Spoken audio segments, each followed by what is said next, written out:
Ma pâte à pizza se rétracte au moment de l'étalage, que faire? Bienvenue dans cette nouvelle vidéo, j'espère que tu vas bien. Alors aujourd'hui, je vais essayer de répondre à ce problème, je vais essayer d'aborder plusieurs critères pour que tu puisses comprendre pourquoi ta pâte à pizza se rétracte au moment de l'étalage et donc que tu puisses aussi améliorer ces points pour que ce problème ne revienne pas régulièrement. Donc le premier point à vérifier, c'est la force de la farine. Si tu utilises une farine de force, genre farine Manitoba, c'est des farines qui sont avec des W de 400, ces farines-là demandent un temps de repos supérieur à des farines qui ont une force de 250, 300.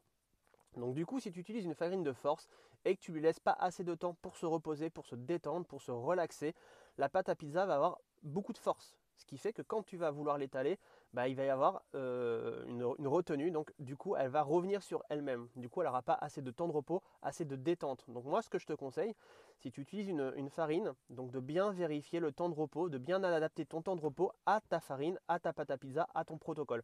Donc j'ai fait une vidéo dans ma chaîne. Donc je vais essayer de te la mettre là si j'y pense. Et n'hésite pas à regarder cette vidéo où j'explique comment trouver le temps de repos idéal suivant le protocole que tu utilises. Ensuite, le deuxième point à vérifier, c'est le temps de pétrissage. Donc si tu pétris trop, s'il y a un excès de pétrissage, tu vas donner énormément de force à ta pâte à pizza. Ce qui fait que quand tu vas vouloir étaler ta pâte à pizza, elle va revenir sur elle-même, elle va se rétracter. Donc, moi si j'ai un conseil à te donner, évite les temps de pétrissage trop longs. Le troisième point à vérifier, c'est l'excès de sel. Donc si tu mets énormément de sel dans ta pizza, la pâte va aussi se rétracter et donc tu vas avoir du mal à étaler ta pâte à pizza. C'est d'ailleurs justement lorsqu'il y a des concours de pizza acrobatique, c'est une pâte qui a énormément de sel dans la pâte. En fait, c'est une pâte qu'on ne peut pas consommer parce qu'elle a tellement de sel qu'elle ne serait pas consommable.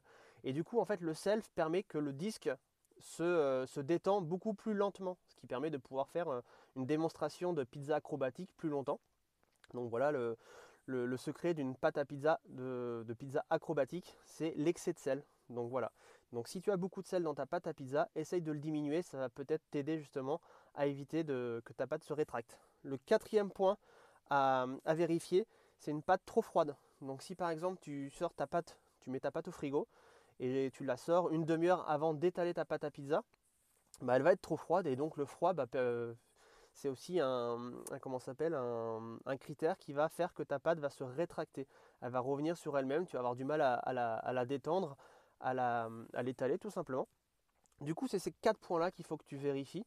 Et si tu vérifies ces quatre points-là, logiquement, tu n'auras pas de problème à l'étalage. Donc du coup, moi, ce que je te conseille aussi, si tu as vraiment des problèmes d'étalage, c'est de commencer par une autolyse. L'autolyse, c'est quoi? C'est comme je l'ai fait une vidéo, je vais te la mettre ici, comment faire une autolyse. Donc c'est une relaxation de la pâte à pizza. On va essayer d'assouplir le réseau gluténique et donc d'avoir une extensibilité supérieure à la moyenne. Donc si tu as des problèmes justement d'étalage et que ta pâte se rétracte régulièrement, n'hésite pas à faire une autolyse. Donc voilà.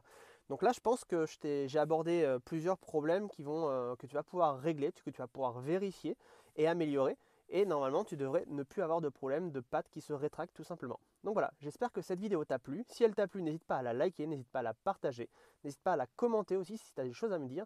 Et moi, je te dis à demain dans une autre vidéo. Ciao, ciao!